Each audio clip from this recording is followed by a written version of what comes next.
இன்று ஓதப்பட்ட சூரத்துல் கஹஃபினுடைய ஒரு பகுதியாகட்டும், அதற்கு பின்னால் வந்த சூரத்து மரியமாகட்டும், அல்லாஹு தாலா அந்த இரண்டு சூறாக்களிலும் சில குறிப்பிட்ட விஷயங்களை அழுத்தமாக சொல்கிறான். அதிலே ஒன்று, மனிதன் வாழ்க்கையிலே எந்த காலத்திலும் பதட்டமும் அவசரமும் படக்கூடாது. வாழ்க்கையிலே வெற்றி பெற வேண்டும் என்று சொன்னால் நிதானம் என்பது வேண்டும். ஹதரத் சையதுனா அப்துல்லாஹ் இப்னு அப்பாஸ் ரலியல்லாஹு அன்ஹுமா சொல்வார்கள், மன் ஹலும சாத, யார் நிதானத்தோடு இருக்கிறாரோ ஒரு பெரிய தலைவராக வருவார்னு சொன்னார். வாழ்க்கையிலே நிதானத்தை கடைபிடிப்பவர் நிச்சயமாக தலைவராக வருவார். இல்லை என்று சொன்னால் ஒரு படபடப்பும் ஒரு பதற்றமும் ஒரு அவசர கோலமும் இது மனிதனுடைய வாழ்க்கையிலே பல்வேறு நிலைகளிலே அவனை சீரழித்து விடும் என்பதை பார்க்கிறோம். நிதானம் என்பது எப்பொழுதும் அமைதியை தரும், அவசரம் என்பதும் டென்ஷன் என்பதும் எப்பொழுதும் கைசேதத்தை தான் தரும். பரபரப்பான இந்த உலகத்திலே மனிதன் சிறு பிள்ளைகள் முதல் பெரிய ஆட்கள் வர எல்லாரும் பதட்டமாக தான் இருக்கிறாங்க. இந்த சின்ன பிள்ளைங்க கூட ஏதோ ஒரு இதில் பார்க்குறாங்களே, வேகமாக பைக் போகிற மாதிரி, இதனது ஸ்பைடரா என்னன்னு சொல்லுவோம், இந்த ரேஸ் போகிற மாதிரி இப்படி பார்க்குற கிடுக்கிட்டு போயிட்டே இருக்கும். எங்கேயாவது எடுத்து மோதிட்டானே இவன் வாழ்க்கையே உடஞ்ச மாதிரி ஆயிடுறான். இந்த ஸ்பைடர்னு என்னமோ சொல்கிறாங்க. அதனால் அதைத்தான் பிரியமாகவும் இருக்குது.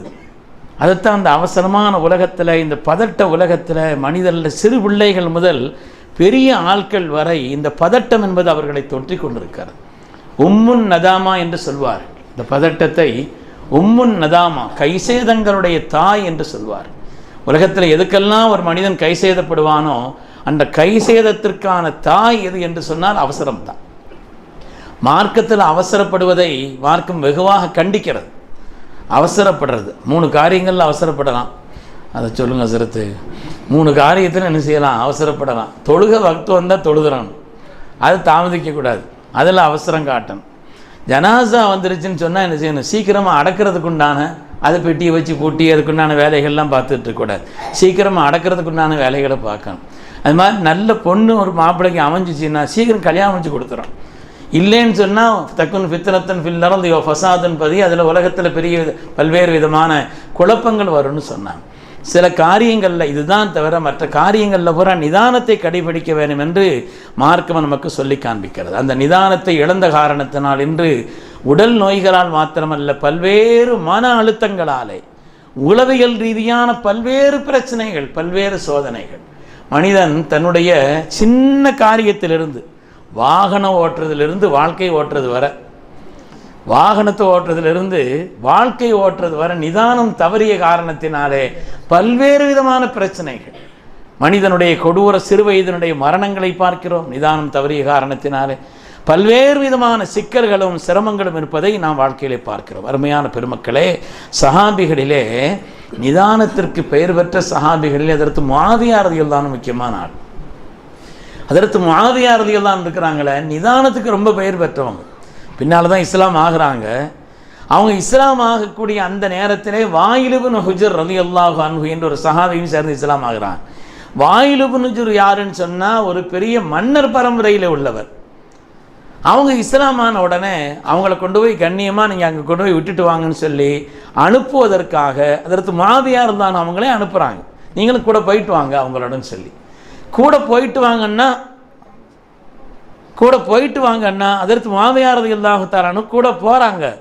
ஆனால் வாகனத்தில் பின்னால் ஏற்றுற மாதிரி இல்லை, இவங்க காலில் செருப்பு கூட இல்லை. முஆவியா ரலியல்லாஹு அன்ஹுவுக்கு ஒரு செருப்பு தந்து உங்கதவங்க அண்ணா, மன்னர் பரம்பரையில் எங்கே செருப்பெல்லாம் கொடுக்க முடியாதுன்ட்டு நடந்து வாங்க, இந்த வாகனத்தினுடைய நிழலில் வேணால் நடந்து வாங்கன்ட்டு அப்படி தான் நடந்து போனாங்க. அதற்கு முஆவியா ரலியல்லாஹு அன்ஹு அப்படி நடந்து போனாங்க. எங்கே கொண்டு போய் விட சொன்னாங்களோ அந்த இடத்துல விட்டுட்டு கூட வந்துட்டாங்க. இந்த செய்தியை சல்லாசலத்தில் கூட சொல்லலை அதற்கு முஆவியா. அதுவும் நிதானத்தினுடைய ஒரு அடையாளம்னு சொல்கிறாங்க. இல்லைன்னு சின்ன சின்ன விஷயத்தையும் பாருங்களேன். இன்றைக்கி பழைய காலத்தில் எல்லாம் குடும்ப பிரச்சனைகள் எல்லாம் அவ்வளோ வராது. இப்போ ஏன் ரொம்ப வருது? சின்ன பிரச்சனையான உடனே ஃபோன் வந்துடுது. இதுதான் என்ன அசத்து வீட்டு பிரச்சனை சொல்கிறாரு நினச்சிக்கிறாரு. சின்ன பிரச்சனை ஆனாலும் சரி உடனே என்ன செய்யுது? ஃபோன் வந்துடுது. அப்படி சொல்லுவாரா? அப்படி என்ன தைரியம் அவருக்கு? 2ல் 1 பார்த்துருவோம் இவர். உடனே இந்த சின்ன சின்ன சின்ன பிரச்சனைகள் அங்கே போய் சொல்கிறதுங்கிறது இருக்குது இல்லையா? பழைய காலத்துலலாம் சொன்னால் கூட ஏம்மா அப்படித்தான் இருக்குமா, போன இடங்களில் சிலதையெல்லாம் அனுசரிக்க தான் செய்யணும்னு பெரிய ஆட்கள் சொல்லுவாங்க. இப்போ அப்படி இல்லை.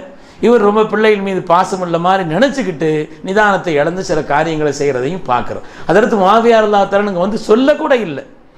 ஆனால் மன் ஹலும சாத, யார் நிதானமாக இருக்கிறாரோ பெரிய தலைவராக ஆகுவார் என்ற அந்த சொல்லுக்கேற்ப, இப்னு அப்பாஸ் ராயத்தினுடைய அந்த சொல்லுக்கேற்ப பின்னாலும் முஆவியா ரலியல்லாஹு ஆட்சி பொறுப்பை இருக்கிறார்கள்.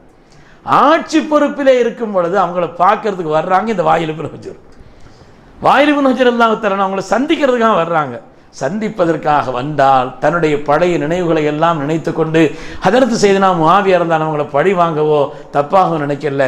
இவங்க தாங்க எழுந்திருச்சு ஒரு மன்னருடைய பரம்பரையில் உள்ள ஒரு ஆளு, அல்லாஹ்வுடைய ரசூல் உங்களை கண்ணியப்படுத்தினாங்க என்ற காரணத்தினால் நான் அமரும் இந்த இருக்கையில் நீங்கள் அமருங்கள்னு சொன்னான். நிதானத்துக்கு அல்லாஹு தஆலா கொடுத்த வெற்றின்னு சொல்லுவான். வாழ்க்கையில் எப்பொழுதுமே நிதானமாக யார் இருக்கிறார்களோ நிச்சயமாக வெற்றி பெறுவார். ஒரு தாய் அவங்களுடைய பிள்ளை இறந்துச்சு, இறந்தா அழுகிறாங்க. அந்த பிள்ளையினுடைய சிறு வயது பிள்ளையினுடைய இழப்பு அப்படிங்கும் பொழுது தாய்க்கு வேதனை இருக்கத்தானே செய்யும். அப்படி அழுது கொண்டு இருக்கும் பொழுது கண்மணி ரசூலுல்லாஹி ஸல்லல்லாஹு அலைஹி வஸல்லம் இத்தகில்லாஹ வஸ்பிரி, அம்மா கொஞ்சம் அல்லாஹ்வை பயந்து கொள்ளுங்கள், சபுர் செய்யுங்க. இப்படி தலைவிரி கோலமாக கண்ட வார்த்தைகளையும் சொல்லிக்கொண்டு அப்படி செய்யக்கூடாது. இத்தகில்லா, அல்லாஹ்வை பயந்து சபுர் செய்யுன்னு சொன்னாங்க. ஆனால் சொல்வது ஸல்லல்லாஹு அலைஹி வஸல்லம் அந்த அம்மாவுக்கு தெரியாது. ஆனால் அம்மா சொல்லிடுச்சு, இலைக்கு அன்னி, நீ தூரமாக போங்க, இன்னக்கலன் துசீப முசீபத்து, எனக்கு வந்த முசீபத்து உங்களுக்கு வரலையே அப்படின்னு சொல்லிடுச்சு. சொல்லாதான் போயிட்டாங்க. ஆனால் அதுக்கு பிறகு அந்த அம்மாட்ட சொல்கிறாங்க, என்னம்மா நீ செய்த, யாரை பார்த்து சொல்லியிருக்கிற? ரசூலுல்லாஹி ஸல்லல்லாஹு அலைஹி வஸல்லம் வந்தாங்க அப்படின்னு சொன்ன உடனே, அப்படியா நீ ஈமானுள்ள பெண் அல்லவா? உடனே ஸல்லல்லாஹு அலைஹி வஸல்லம் போய் சொன்னாங்களா, மாரிஃபுக யா ரசூலல்லாஹ், அல்லாஹ்வுடைய ரசூலே, நான் உங்களை விளங்கல நாயகம், நீ யாருன்னு தெரியாமல் நான் அந்த வார்த்தையை சொல்லிட்டேன், என்னை மன்னிச்சுக்கங்க அப்படின்னு சொல்லிட்டு இப்போ நான் சபுர் செய்கிறேன் அப்படின்னு சொல்கிறாங்க. ஸல்லல்லாஹு சொன்னாங்க, அஸ்ஸபுரு இந்த சதுமத்தில் ஊலா, சபுருங்கிறது நெருக்கடியினுடைய தொடக்கத்தில் தான், சோதனையினுடைய தொடக்கத்தில் தான், கஷ்டத்தினுடைய தொடக்கத்தில் தான். அந்த நேரத்தில் சொல்லக்கூடாது எல்லா வார்த்தைகளையும் சொல்லிட்டு திட்ட வேண்டிய எல்லா திட்டி முடிச்சுட்டு அதுக்கு பிறகு கடைசியாக சபுர் செய்கிறேங்கிறது அதுக்கு பேர் சபுர் அல்லன்னு சொன்னாங்க. அஸ்ஸபுரு இந்த சதுமத்தில் ஊலா, இதெல்லாம் எப்போ வரும்னா நிதானம் இருக்கும் பொழுது தான் வரும். நிதானம் இருக்கும் பொழுது தான் ஒரு மனிதனுடைய வாழ்க்கையில் எல்லாம் ஏற்றம் பள்ளங்கள் உள்ளது தான் வாழ்க்கை அப்படிங்கிறத ஒரு மனிதன் விளங்குவான். தன்னை தானே ஒரு நிதானித்துக் கொள்ளக்கூடிய ஒரு தன்மைங்கிறத பார்க்குறோம். அருமையான பெருமக்களே, அதனால சின்ன விஷயங்களில் கூட நிதானம்ங்கிறது தேவை. இபாதத்துகளில் கூட நிதானம் தேவை. ருக்குவுக்கு போயாச்சுன்னா பதறி அடிச்சு விழுந்து ஓடி வரக்கூடாது. ருக்குவுக்கு போயிட்டாங்கன்னு சொன்னால் பதறி அடிச்சு விழுந்து ரக்காத்து கிடைக்கும் இல்லையா? இல்லைன்னா என்ன செய்யணும்? ஒரு ரக்காத்தை இங்கே தொலை வேண்டியது இருக்குது இல்லையா? சொல்லாங்க சொன்னாங்க, அலைக்கும் மில் வக்காரி வ சக்கீனா, பள்ளிகளில் நீங்கள் வரும்பொழுது அலைக்கும் மில் வக்காரி வ சக்கீனா, ஒரு கண்ணியமும் கம்பீரமும் அமைதியோடும் வாருங்கள். எதுக்கு ஓட்டம் பிடிச்சி ஓடி வரணும்? ரக்காத்து போயிடுச்சுன்னா அடுத்து எழுந்திரிச்சு தொலை போகிறோம். இதில் எதுக்கு நம்ம ஓட்டம்? இதில் எதுக்கு வேகம்? இதில் எதற்கு நிதானம் தவறிய நிலை? அலைக்கும் பில் வக்காரி வ சக்கீனா, கண்ணியத்தோடும் அமைதியோடும் இந்த காரியத்திலே நீங்கள் உங்களை பற்றி கொள்ளுங்கள் என்று கண்மணி ரசூலுல்லாஹி ஸல்லல்லாஹு அலைஹி வஸல்லம் சொன்னதை பார்க்குறோம். அருமையான பெருமக்களே, ஓதப்பட்ட இந்த சூரத்தில் அல்லாஹ் குர்ஆனில் அதற்கு மூசா அலைஹிஸ்ஸலாம் பார்த்து கேட்குறான். அதாவது அல்லாஹ் உத்தரவிட்டிருந்தான் மூசா அலைஹிஸ்ஸலாமுக்கு, நீங்கள் ஒரு 50 பேரை கூட கூப்பிட்டுட்டு இங்கே வாங்க. ஏன்னா இவ்வளவு நாளும் ஃபிரௌனுடைய கொத்தடிமையாக இருந்து அந்த காரியத்தில் ஒரு நிலை மாறி போயிடுச்சு. இப்போ உங்களுக்கு ஒரு சரியான வழியை காட்டுவதற்காக ஒரு 50 பேர் அவங்க கூட கூப்பிட்டு இங்கே வாங்க, உங்களுக்கு ஒரு வேதத்தை தருகிறேன் என்றெல்லாம் அல்லாஹு தஆலா மூசா அலைஹிஸ்ஸலாமை கூப்பிட்டுருந்தாங்கன்னா இந்த 50 பேர் ரெடி ஆகிறதுக்கு நேரம் ஆகுதுன்னு சொல்லிட்டு மூசா சீக்கிரம் போயிட்டாங்க. மூசா அலைஹிஸ்ஸலாம் சொன்ன நேரத்தை விட இந்த 50 பேரை கூட கூட்டு போகாமல், ஒரு தலைவர்னா யாருன்னா அவங்க கடைசியாக வரணும், மற்றவங்களெல்லாம் முன்னால் அனுப்பணும். ஒத்தபி அதுவாரம் நல்ல ஒரு இடத்துல சொல்லுவான். அது மாதிரி எல்லாத்தையும் ரெடி பண்ணி அவங்களை அனுப்பிட்டு இவங்க பின்னால் போகணும். அதற்கு செய்து நான் மூசா அலைஹிஸ்ஸலாம் சரி நீங்கள் ஏதோ வாங்கன்னு சொல்லிட்டு போயிட்டாங்க. அல்லாஹ் கேட்டால், அம்மா அஜலக்கான் கௌமிக்கு யா மூசா, மூசாவே உங்களை சொன்ன நேரத்தை விட குறிப்பிட்ட நேரத்தை விட முந்தி இவ்வளோ அவசரமாக தாங்க எதுக்கு வந்தீங்க? மற்றவங்கள்லாம் இங்கே அதான் அவங்க என்னை பின்பற்றி வர்றாங்கன்னு சொன்னாங்க. அருமையானவர்களே, வா அஜில் து இலை, அல்லாஹோடு உரையாடுங்கிறது சாதாரணமான பாக்கியமா? என்றாலும் கூட ரொம்ப ஆர்வத்தில் லோகர 12 மணிக்கு சொல்ல முடியாது இல்லையா? அதுக்காக வேண்டி நான் ரொம்ப ஆர்வமாக இருக்கிறேன் அப்படிங்கிறதுக்காக வேண்டி வக்துவரை முந்தி சொல்ல முடியாது இல்லையா? அல்லாஹ் சொன்ன நேரத்தில் இந்த காரியத்தை செய்ய வேண்டும், அல்லாஹ் கண்டித்தான் என்று பார்க்கிறோம். நீங்கள் அவசரப்பட்ட காரணத்தினாலே ஃபைன்னா கது ஃபத்தன்னா கௌமக மின் பாதி, உங்களுக்கு பின்னால் உங்களுடைய சமூகம் சோதனைக்குள்ளாகிவிட்டது. அதல்லஹுமுஸ் சாமிரி, சாமிரி அவர்களை வழிகெடுத்திருக்கிறான் என்று அல்லாஹு தஆலா சொன்னான். அதனால அவசரம் என்பதும் நிதானத்தை இழப்பது என்பதும் வாழ்க்கையிலே பல்வேறு வகையான சோதனைகளுக்கு காரணம்ங்கிறது யோசிக்கும். ஃபத்வா கொடுக்கும் பொழுது கூட நிதானம். யாராவது ஃபத்வா கேட்கும் பொழுது எப்படி கேட்பாங்க? அவங்களுக்கு சாதகமான விஷயத்தை பூரா சொல்லி தான் கேட்பாங்க. பாதகமான ரெண்டு தரப்பினுடைய விஷயத்தையும் சொல்லியே கேட்பாங்க.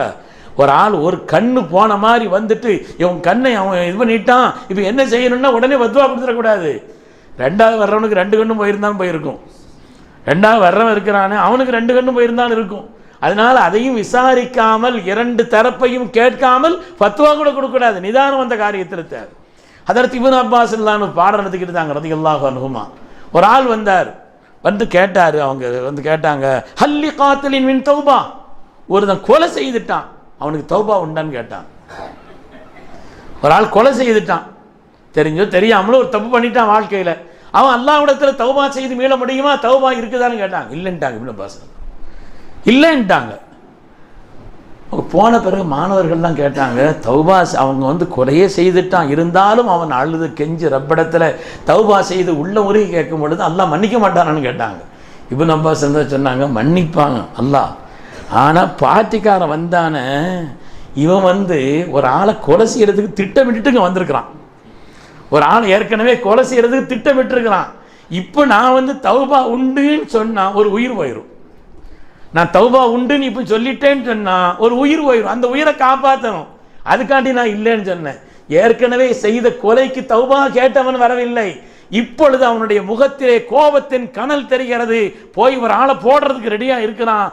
இந்த நேரத்தில் வந்து ஒரு ஃபத்வாவும் கேட்டு போயிடுவோமே, ஒரு ஃபத்வாவும் கேட்டு போயிட்டா ஹஜ்ரத் இப்னு அப்பாஸ் வார்த்தை அல்லவா என்று வந்து கேட்கிறான், அல்லி காத்திலின் மின் தௌபா, ஒரு காத்திலுக்கு ஒரு கொலை செய்தவனுக்கு தௌபா இருக்குதான், இல்லைன்னு சொன்னதுனால தான் ஒரு உயிர் காப்பாற்றப்பட்டுச்சுன்னு சொல்லி சையதுனா அப்துல்லாஹ் இப்னு அப்பாஸ் ரலியல்லாஹு அன்ஹுமா அவங்க சொன்னாங்கன்னு பார்க்குறோம். அருமையான பெருமக்களே, அதனால வாழ்க்கையில் சிறுபிராயத்திலிருந்து எந்த காரியத்தையும் ஒரு வழக்கு நம்மள்கிட்ட வருதுன்னா கூட ரெண்டு தடவை கேட்டுட்டு தான் தீர்ப்பு செய்யணும். ஒரு தரப்பு மட்டும் கேட்குறோம், நியாயம் பண்ண மாதிரி தெரியுது, உடனே தீர்ப்பு செய்துட்டோம்னு சொன்னால் நாம் நஷ்டமானவர்கள்.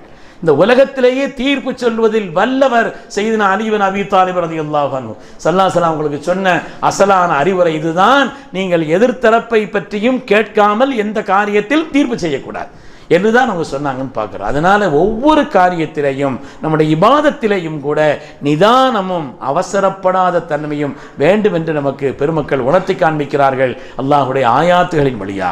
இன்று இந்த சமூகம் நிதானத்தை இழந்த காரணத்தினால படபட படபடம் எத்தனை தலாக்கு வருது, எத்தனை குலா வருது, எத்தனை தேவையில்லாத வார்த்தைகள் வருது, எத்தனை வார்த்தைகளை தேவையில்லாமல் விட்டுடுறோம், அதுக்கு பின்னால் அந்த வார்த்தைகளுக்கு பின்னால் போய்கிட்டு இருக்க வேண்டியது இருக்குது. அதனால் எந்த காரியமாக இருந்தாலும் வாழ்க்கையில் ஈமானிய தன்மைக்கும் ஒரு உயர்ந்த மனித மனப்பான்மைக்கும் ஒரு தலைமைத்தனத்திற்கும் உண்டான நாம் வாழ்க்கையில் வெற்றியும் தலைமைத்தனம் பெறுவதற்குண்டான ஒரு அடையாளம்ங்கிறது எந்த காரியத்திலையும் நிதானத்தை கடைபிடிப்பது என்று மார்க்கம் சொல்லித் தருகிறது.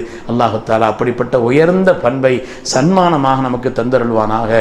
அவசர கோரத்தில் காரியங்களை செய்து நஷ்டமடையக்கூடிய அந்த கூட்டத்திலிருந்தும் அந்த செயல்களிலிருந்தும் அல்லாஹ் நம்மை பாதுகாத்தருள்வானாக. ஆமீன் ஆமீன் யா ரப்பல் ஆலமீன். வ ஆகிர் தஅவானா அனில் ஹம்துலில்லாஹி ரப்பில் ஆலமீன்.